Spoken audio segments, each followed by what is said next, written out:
Meus amigos, minhas amigas, e o Paulo Fonseca? Seria um técnico também interessante para o Flamengo? Seria um técnico para somar, para fazer um trabalho assim interessante, levar o Flamengo à conquista de um título, de outro título, perder um título, enfim, ganhar outro?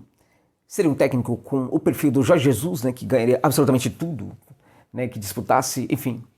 O que seria um técnico como o Paulo Fonseca no comando do Flamengo?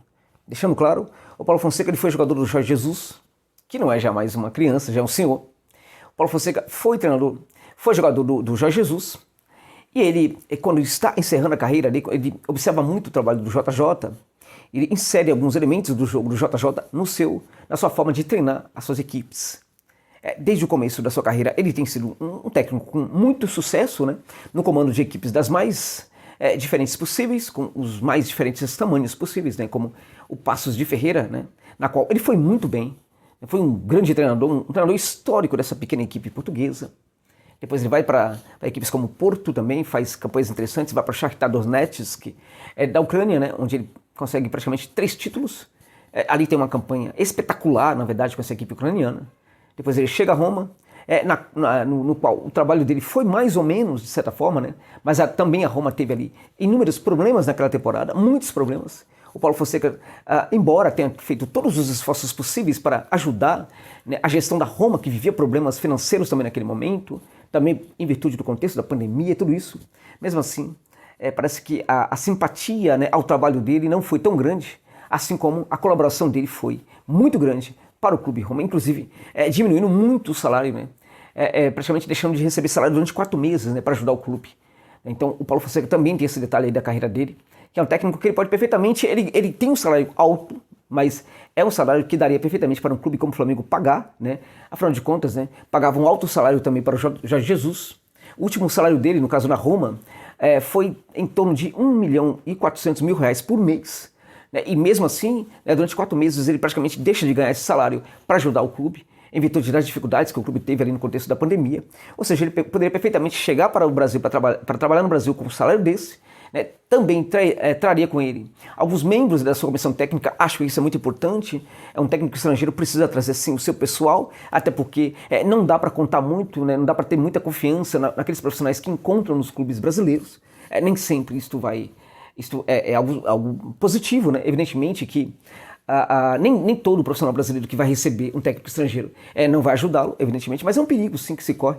Então é muito importante que o técnico traga sim a sua comissão, aqueles profissionais que já estão acostumados a trabalhar com ele, mesmo o preparador físico. Acho que é muito importante hoje nós considerarmos também, né, o preparador físico vindo juntamente com o técnico, né, para que a preparação física também esteja de acordo, né, porque a forma de treinar de um técnico de futebol também passa muito pela forma como ela treina fisicamente, como ela se prepara fisicamente. Então, um preparador físico que acompanha a carreira de um treinador específico, ele já está muito mais adaptado, muito mais acostumado a lidar com esse técnico do que um responsável pela preparação física de um clube que já está presente no clube. Acho que o clube não precisa necessariamente se desfazer de uma comissão,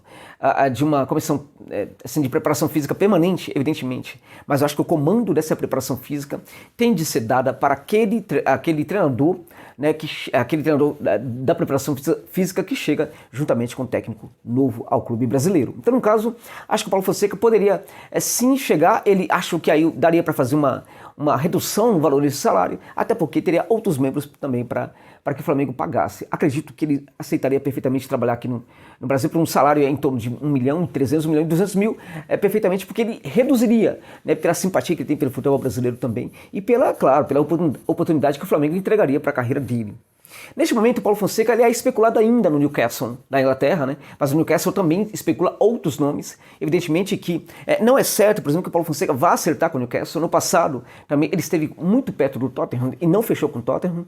Então, o que ocorre é que, na verdade, ele é um técnico cotado para assumir o Newcastle, como outros também o são. E neste momento, se chega uma proposta de um grupo como o Flamengo, ele não vai ficar esperando para o Newcastle, porque ele sabe que pode acontecer, como também pode não acontecer. Foi, por exemplo, o que ocorreu no caso do Tottenham, que ele até deixou ali de aceitar algumas propostas, né? E no fim das contas acabou não indo para o Tottenham. Então, já sabendo o que pode acontecer, ele poderia perfeitamente aceitar uma proposta, seria algo seguro e também seria uma experiência maravilhosa. Ele sabe muito bem o que significou para a carreira do próprio JJ, né, treinar e né, ter ido muito bem no Flamengo. Né? O JJ vivia um momento ruim, muitos questionamentos em Portugal, questionamentos inclusive que voltaram um pouco agora lá na comunidade do Benfica, né? Mas ele volta para o Benfica em alta, volta com várias exigências dele que ele fez para os dirigentes do Benfica, foram aceitas em virtude do grande perfil, né, do aumento, né, do aumento de perfil que o JJ teve depois de trabalhar no Flamengo e ter conseguido, né, o que conseguiu.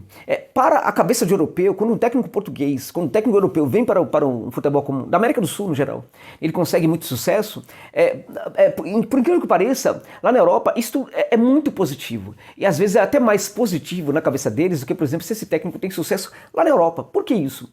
Porque pelo preconceito que esse povo tem aqui do futebol da América Latina, eles acham que tudo aqui é uma porcaria, né? Então eles acham que as condições de trabalho sempre são muito ruins, né? Então eles não se ocupam, por exemplo, a estudar um caso de um clube como o Flamengo, que se reestruturou muito, né? Passou por um profundo processo de reestruturação. É um clube hoje que tem condição de bancar uma comissão técnica importante e também tem condição de oferecer boas condições de trabalho para a comissão técnica. Para os europeus, em geral, isso não acontece muito aqui no futebol da América Latina, né?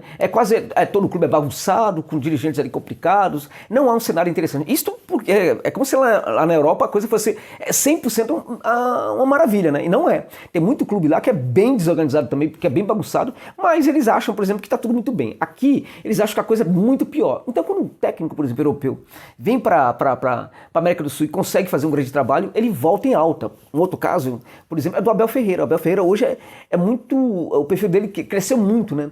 Lá na Europa ele é especulado em alguns clubes também, em virtude do trabalho que ele fez pelo Palmeiras. Então, o técnico hoje, inteligente, ele sabe que se vier para a América do Sul e tiver alguns ganhos, ele pode perfeitamente melhorar muito, né, o seu perfil, mesmo para a Europa, né, no futuro. Mesmo para entrar, né, para trabalhar numa equipe grande lá da Europa no futuro.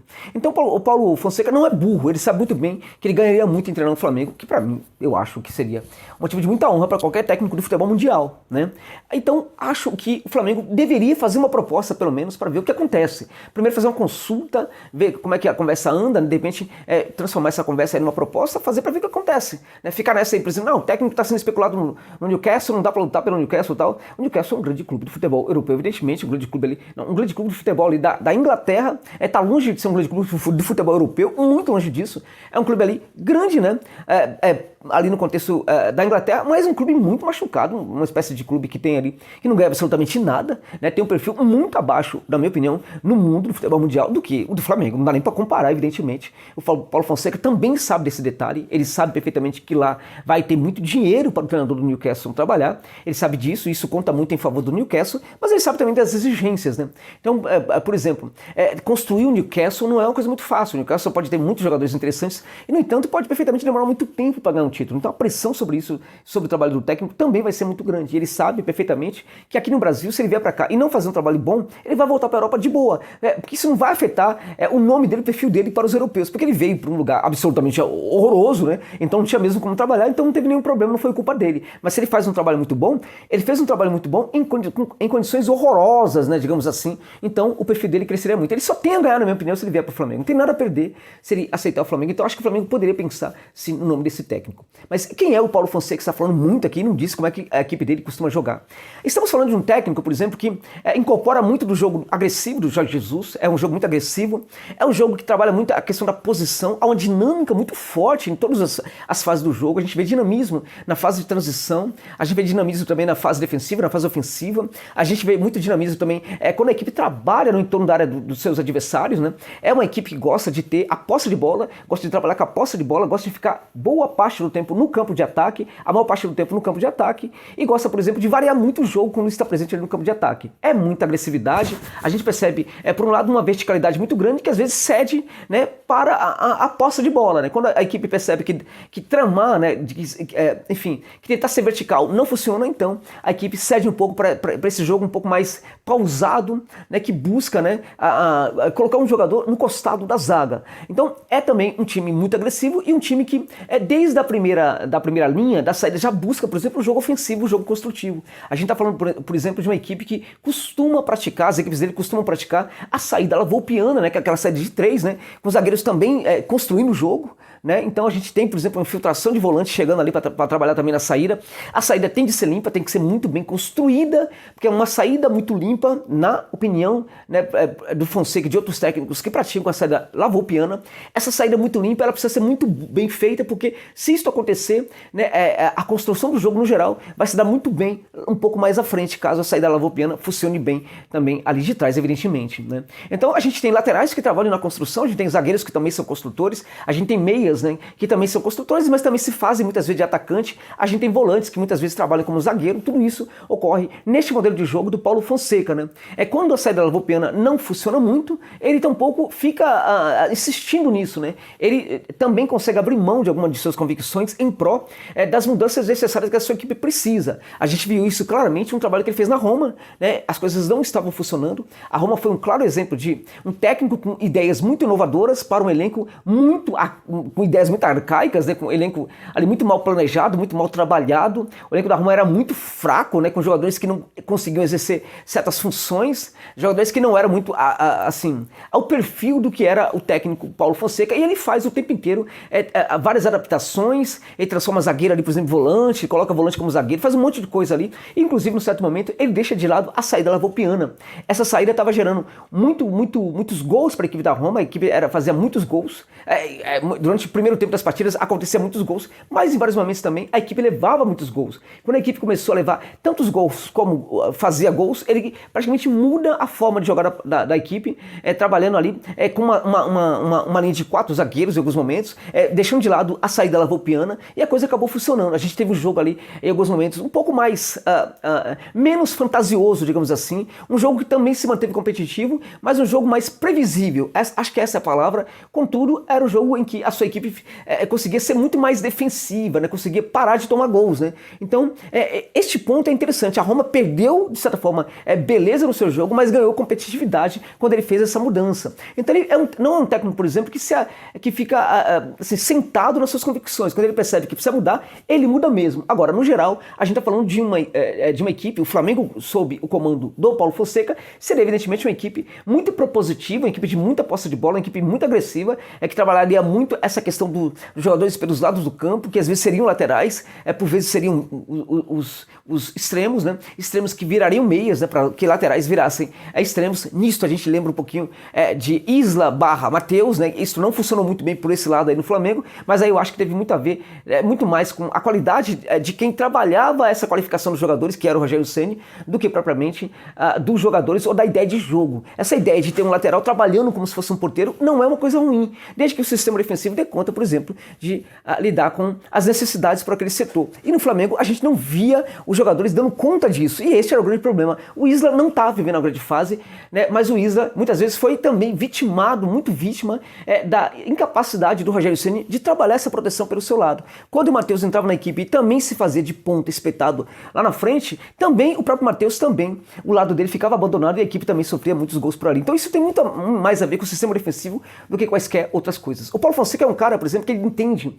que uma equipe ela tem que funcionar sistemicamente, né? Também é mais um desses técnicos que não entende muito essa separação entre defesa e ataque, então todo mundo tem de marcar. Então, por exemplo, nas equipes dele, raramente a gente viria essa desproteção para um setor do campo como o lado do campo. Tanto é assim que quando a equipe da Roma começou a levar muitos gols, ele mudou completamente a sua forma de trabalhar na equipe e em alguns momentos até mesmo um pouco das suas convicções sobre o futebol para ajustar aquela Roma. Infelizmente não deu certo porque havia outros problemas na equipe e ele acabou saindo da equipe italiana. Está aí de certa forma livre no mercado, esperando por uma grande proposta. Pode ser no Newcastle, pode não ser, mas eu diria que o mais interessante é que se chegasse uma proposta para ele, porque se chegar uma proposta boa para ele, oferecendo boas condições de trabalho, eu tenho certeza que ele não vai ficar esperando pelo Newcastle. Então nesse caso, poderia perfeitamente ser um técnico do Flamengo em 2022. Para mim, seria um técnico muito parecido também com o JJ, com o Jorge Jesus. É também um técnico de muita personalidade e é um técnico que chegaria, na minha opinião, sendo muito respeitado pelos jogadores do Flamengo. É isso.